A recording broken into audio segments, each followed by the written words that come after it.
So, guys, the biggest, the greatest, and the mother of all IPOs, the LIC IPO is here. Finally LIC ने DHRP file कर दी है and कुछ ही दिनों में हमें India का सबसे बड़ा IPO, द LIC IPO, एक रियलिटी होता हुआ नजर आएगा जिसकी टोटल एम्बेडेड वैल्यू है 5.4 ट्रिलियन रुपीस के आसपास। अब क्योंकि ये इतना बड़ा आईपीओ है, इसके बारे में डिटेल में डिस्कशन करना ज़रूरी हो जाता है। सो आज की इस कंप्लीट वीडियो में हम करने वाले हैं LIC आईपीओ की detailed analysis in the form of pointers. Pointers इसलिए ताकि आपको हर एक चीज़ अच्छे से क्लियर हो सके, समझ आ सके। एंड बिलीव मी, अगर आपने सारी चीज़ें अच्छे से सुनी, उनको समझा, सो आपको इस आईपीओ में अप्लाई करना है या नहीं करना है, ये डिसीजन आप खुद बना पाएंगे। आपको किसी और रिकमेंडेशन की, सजेशन की ज़रूरत नहीं पड़ेगी। एंड वीडियो के लास्ट में हम बात करने वाले हैं कि अगर आप एक LIC के पॉलिसी होल्डर हैं तो आपको पॉलिसी होल्डर कोटा में कैसे अप्लाई करना है, क्या क्या स्टेप्स फॉलो करने हैं। आज वो सारी बातें हम इस वीडियो में करने वाले हैं। सो मेक श्योर आप वीडियो को लाइक करना मत भूलें, और अगर चैनल पर नए हैं तो सब्सक्राइब बटन को हिट किए बिना मत जाना। तो चलिए वीडियो स्टार्ट करते हैं।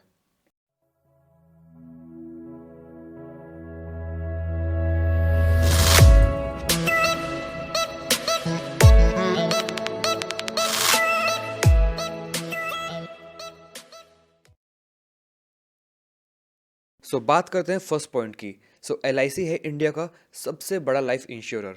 Even after liberalisation of insurance industry, LIC ही होने वाला है इंडिया का नंबर 1 प्लेयर। बात करते हैं मार्केट शेयर की। सो LIC के पास मार्केट शेयर है 64.1% का in terms of premiums. 66.2% market share होने वाला है LIC के पास in terms of new policies issued और न्यू बिजनेस प्रीमियम के रूप में। 74.6% मार्केट शेयर है in terms of number of individual policies issued, and 81.1% market share है in terms of number of group policies issued. ये सभी का सभी डाटा है फिजिकल ईयर 2021 का, एंड ये सब लिया गया है क्रिसिल की रिपोर्ट से। अब चलते हैं अपने सेकंड पॉइंट की तरफ। इस इश्यू में जो फेस वैल्यू रखी गई है वो है 10 रुपीज़ पर equity share, and complete issue होने वाला है OFS। इस OFS में जो IPO के रूप में आ रहा है, इसमें रखे गए हैं 31 करोड़ 62 लाख 49,885 इक्विटी शेयर्स। ये कंप्लीट OFS होने वाला है प्रेसिडेंट ऑफ इंडिया की साइड से through the ministry of finance. साथ ही साथ इस कंप्लीट ऑफर में 5% से ज़्यादा रिजर्वेशन नहीं होगा एलिजिबल एम्प्लॉयज़ के लिए, एंड 10% से ज़्यादा रिजर्वेशन नहीं होगा पॉलिसी होल्डर्स के लिए। ये काफ़ी इंपॉर्टेंट पॉइंट है जो हमारे माइंड में आता है डिसीजन मेकिंग के टाइम पे। तो अब चलते हैं अपने थर्ड पॉइंट की ओर, जहाँ पे हम देखेंगे LIC के ओरिजिन के बारे में एंड इसकी ब्रांड वैल्यू के बारे में। देखिए, जो सच है वो हमको जानना भी पड़ेगा और उसको रिकॉग्नाइज भी करना पड़ेगा। LIC क्रिएट हुआ था 1 सितंबर 1956 में, जहाँ पे 245 प्राइवेट लाइफ इंश्योरर्स को मर्ज करके और उनको नेशनलाइज करके LIC की फॉर्मेशन की गई थी। So from 1956 till 2000 it was the only insurer in the complete market of India. इसी के साथ साथ based on it size, market relevance and domestic and global interconnection, IRDAI ने क्लासिफाइड किया था LIC को as a domestic systematically important insurer in सितंबर 2020। इसी के साथ बात करें अगर ब्रांड फाइनेंस की रिपोर्ट के अकॉर्डिंग, सो LIC जो ब्रांड है वो थर्ड सबसे strongest and 10th most valuable brand है worldwide in insurance industry. So अगर आज के टाइम में हम ब्रांड वैल्यू की बात करें तो LIC की ब्रांड वैल्यू काफ़ी स्ट्रॉन्ग एंड काफ़ी अच्छी है, ये आपको और हमें मानना पड़ेगा। चलिए अब चलते हैं अपने फोर्थ पॉइंटर के ऊपर। अब हम समझते हैं LIC का AUM की वैल्यू कितनी है। साथ ही साथ मैं सिर्फ आपको AUM की वैल्यू नहीं बताऊंगा, कुछ साथ में कंपैरिजन करके भी दिखाऊंगा ताकि आपको समझ आए कि इस AUM की वैल्यू कितनी है और ये कितनी ज़्यादा होने वाली है। अगर हम LIC की टोटल एसेट अंडर मैनेजमेंट की बात करें तो वो होने वाला है 39.74 ट्रिलियन एज ऑफ 30 सितंबर 2021। अब शायद ये चीज़ आपको ऐसे समझ ना आए, तो चलिए आपको किसी एक एग्जाम्पल से समझाने की कोशिश करता हूँ। अगर हम सारे के सारे, मतलब जितने भी प्राइवेट इंश्योरेंस प्लेयर्स हैं, उन सब की AUM को मर्ज कर दें और उसको मल्टीप्लाई बाय 3 कर दें, तो आज की डेट में उससे ज़्यादा AUM की वैल्यू इकलौती LIC के पास है। इसी के साथ साथ अगर बात करें इंडिया के second largest player of insurance industry की, सो LIC मेंटेन करती है अराउंड 16.2 टाइम्स ज़्यादा AUM। प्लस अगर हम एंटायर म्यूचुअल फंड इंडस्ट्री को देखें, मतलब ऑलमोस्ट जितने भी म्यूचुअल फंड्स अवेलेबल हैं उन सबको मर्ज कर दें एंड मल्टीप्लाई करें 1.1 से, सो उतना अकेला AUM अकेली LIC होल्ड कर रही है। इसी के साथ बात करें अगर नंबर ऑफ इनफोर्स पॉलिसीज़ की, सो वो आती हैं 282.58 मिलियन एज ऑफ 30 सितंबर 2021, जो हमें बताता है कि LIC का साइज कितना बड़ा है। अब चलते हैं अपने फिफ्थ पॉइंटर पे। फिफ्थ पॉइंट पे हम बात करेंगे कि product mix and product base कैसा है कंपनी का। सो आज की डेट में LIC के पास है 32 इंडिविजुअल एंड 10 ग्रुप प्रोडक्ट्स।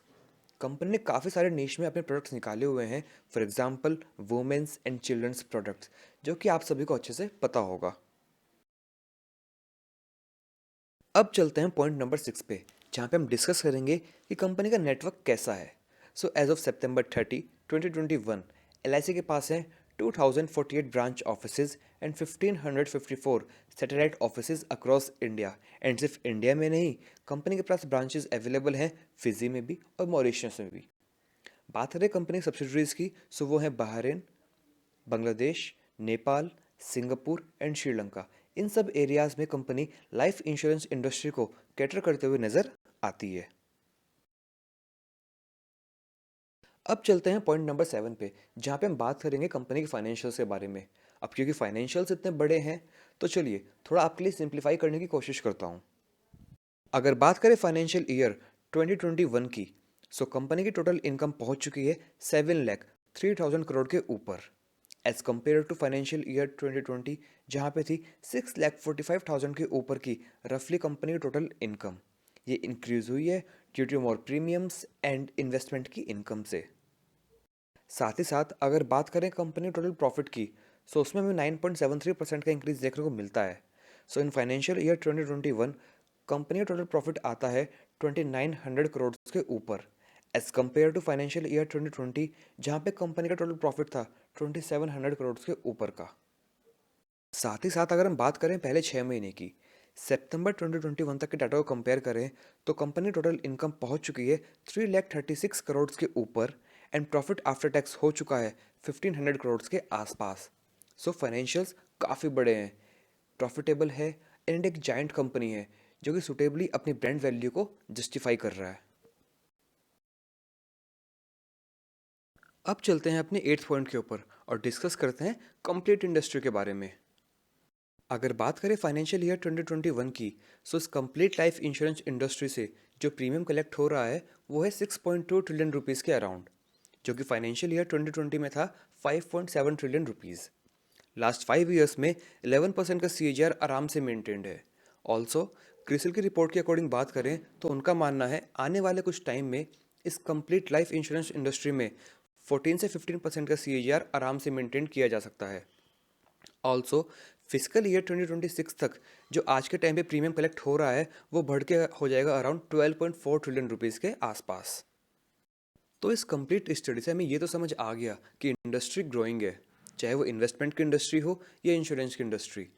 आज के टाइम पे इंडिया में पेनिट्रेशन काफ़ी लिमिटेड है, बट जैसा कि आप भी जानते हैं और मैं भी जानता हूँ, आने वाले कुछ टाइम में ये पेनिट्रेशन काफ़ी अच्छे नंबर से इंक्रीज़ होने वाला है। तो इसी के साथ चलते हैं अपने पॉइंट नंबर 9 पे एंड फाइनली डिस्कस करते हैं कंपनी के लीड मैनेजर ग्रुप के बारे में। इसमें कई सारे नाम ऐसे प्रेजेंट हैं जिन्हें आप काफ़ी अच्छे से जानते हैं। कंप्लीट लिस्ट आपके सामने स्क्रीन में प्रेजेंट हो चुकी है। अगर इनमें से कुछ नाम की बात करें तो वो हैं Kotak Mahindra capital company limited, axis capital limited, city group global markets India private limited, JM financial limited, JP Morgan India private limited, Goldman Sachs India securities private limited, ICICI securities limited and इसी के साथ साथ SBI capital markets limited. Complete list आपके सामने screen में present है, आप checkout कर सकते हैं। अब चलते हैं अपने final and one of the most important point number 10 पे। हमने स्टार्टिंग 9 पॉइंट्स में कंप्लीट इंडस्ट्री को स्टडी कर लिया, कंप्लीट कंपनी की स्टडी कर ली, कंपनी की साइज़ को देख लिया, साथ ही साथ आने वाले फ्यूचर ईयर्स में क्या एक्सपेक्टेशन है हमने वो देख लिया, एंड कंपनी के फाइनेंशियल्स कैसे हैं हमने वो भी समझ लिए। अब जैसा कि मैं हर IPO रिव्यू वीडियो में आपको कंपनी के पॉजिटिव्स एंड निगेटिव्स दोनों बताता हूँ, तो अब इस पॉइंट में हम बात करने वाले हैं कि क्या है इस कंपनी के निगेटिव्स और क्या है ऐसे लूप होल्स जिनका हमको ध्यान रखना है इस IPO में अप्लाई करते हुए, तो चलिए देखते हैं। तो इस कंपनी में दो ऐसे लूप होल्स हैं जिनको हमें अपने माइंड में रखना है। सबसे पहला और सबसे मेन लूप होल, इस आईपीओ का साइज। इस आईपीओ का साइज इतना बड़ा है कि वही इस आईपीओ के लिए एक सबसे मेजर नेगेटिव साबित हो सकता है। एंड सेकंड पॉइंट आता है, धीरे धीरे मार्केट में जो प्राइवेट इंश्योरेंस प्लेयर्स हैं वो भी एग्रेसिव होते जा रहे हैं और धीरे धीरे मार्केट को कैप्चर कर रहे हैं। सो इस चीज़ को भी हमें अपने माइंड में रखना होगा। सो इस आईपीओ में क्या है आपके लिए पॉजिटिव्स और क्या है नेगेटिव्स, आप मुझे कमेंट बॉक्स में कमेंट्स करके बता सकते हैं। सो गाइज, ये थी complete detailed analysis video LIC IPO की in the form of pointers. I hope आपको हर एक पॉइंट अच्छे से समझ आया होगा और क्लियर हो गया होगा। किसी पॉइंट में डाउट हो तो वीडियो एक बार दोबारा देखना। एंड स्टिल भी कोई प्रॉब्लम आती है, कुछ डाउट्स आते हैं, तो आप मुझसे कमेंट बॉक्स में कमेंट करके पूछ सकते हैं। अब जब नेक्स्ट वीडियो आएगी इस आईपीओ के रिगार्डिंग, तो मैं ये सब चीज़ें रिपीट नहीं करूँगा। मैं ये एज्यूम करके वीडियो बनाऊंगा कि आप ये वीडियो देख चुके हैं और आपको हर एक पॉइंट क्लियर हो चुका है। सो कुछ डाउट्स हो तो आप वो पूछ सकते हैं, बट अगेन मैं सेम चीज़ रिपीट नहीं करूँगा क्योंकि वरना वीडियो बहुत लेंदी हो जाएगी नेक्स्ट। इसी के साथ साथ एक और क्वेरी जो सबसे ज़्यादा पूछी जा रही है मेरे से कि हमें पॉलिसी होल्डर कोटा में अप्लाई करने के लिए क्या क्या करना होगा। सो चलिए उसको डिस्कस कर लेते हैं एक बार। सो गाइज, अगर आपको इस आईपीओ के अंदर पॉलिसी होल्डर कोटा के अंदर अप्लाई करना है एंड उस चीज़ के बेनिफिट्स लेने हैं, तो आपको दो चीज़ों को ध्यान रखना पड़ेगा। सबसे पहला पॉइंट आता है इस आईपीओ के लिए रिकॉर्ड डेट, जो कि थी 13 Feb 2022। अब रिकॉर्ड डेट से क्या मतलब है यहाँ पे, देखिए, अगर आपके पास 13 Feb तक एक ना एक एक्टिव एलआईसी की पॉलिसी हो तो आप इस पॉलिसी होल्डर कोटा के लिए एलिजिबल हो। बट अगर आपने 13 Feb के बाद कोई पॉलिसी ली है तो सॉरी, आप इस पॉलिसी होल्डर कोटा के लिए एलिजिबल नहीं हो। इट मीन्स 13 Feb तक एक ना एक एटलीस्ट पॉलिसी एक्टिव आपकी होनी चाहिए। एंड सेकंड पॉइंट आता है, आपको अपना पैन कार्ड अपनी एलआईसी की पॉलिसी से लिंक करना है।